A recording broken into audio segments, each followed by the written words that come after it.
നമസ്കാരം, തിരുവല്ല മീഡിയ വാർത്തകളിലേക്ക് സ്വാഗതം.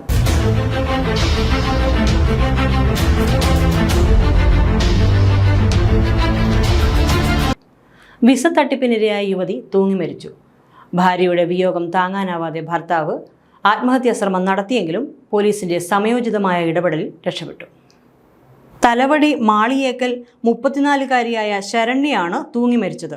വിദേശത്ത് ജോലി നോക്കിയിരുന്ന ശരണ്യ നാട്ടിലെത്തിയ ശേഷം പുതിയ വിസയിൽ വീണ്ടും പോകാനുള്ള തയ്യാറെടുപ്പിലായിരുന്നു. പാലാ കേന്ദ്രീകരിച്ച് പ്രവർത്തിക്കുന്ന വ്യക്തിക്ക് വിസയ്ക്കും വിമാനയാത്രാ ടിക്കറ്റിനുമുള്ള പണം കൈമാറിയിരുന്നതായി പറയുന്നു.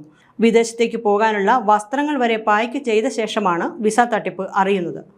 ഇതിൽ മനംനൊന്ത ശരണ്യ വീട്ടിലെ കിടപ്പുമുറിയിൽ തൂങ്ങി മരിക്കുകയായിരുന്നെന്നാണ് സൂചന. പോലീസ് സ്ഥലത്തെത്തി വിവരങ്ങൾ ചോദിച്ചറിയുന്നതിനിടെ ശരണ്യയുടെ ഭർത്താവ് വീടിന്റെ വാതിൽ പൂട്ടിയ ശേഷം കഴുത്തിൽ കുടുക്കിട്ട് തൂങ്ങി മരിക്കാൻ ശ്രമിക്കുകയായിരുന്നു. പോലീസും നാട്ടുകാരും ചേർന്ന് വാതിൽ തകർത്ത് അകത്ത് കടന്ന ശേഷം കുടുക്ക് അറുത്തുമാറ്റി ആശുപത്രിയിൽ എത്തിച്ചതിനാൽ ജീവൻ രക്ഷപ്പെട്ടു. 7 വർഷം മുൻപ് വിവാഹിതരായ ഇവർക്ക് മക്കളില്ല. ശരണ്യയുടെ സംസ്കാരം ഇന്ന് രാവിലെ നടന്നു. News desk, Thiruvalla media.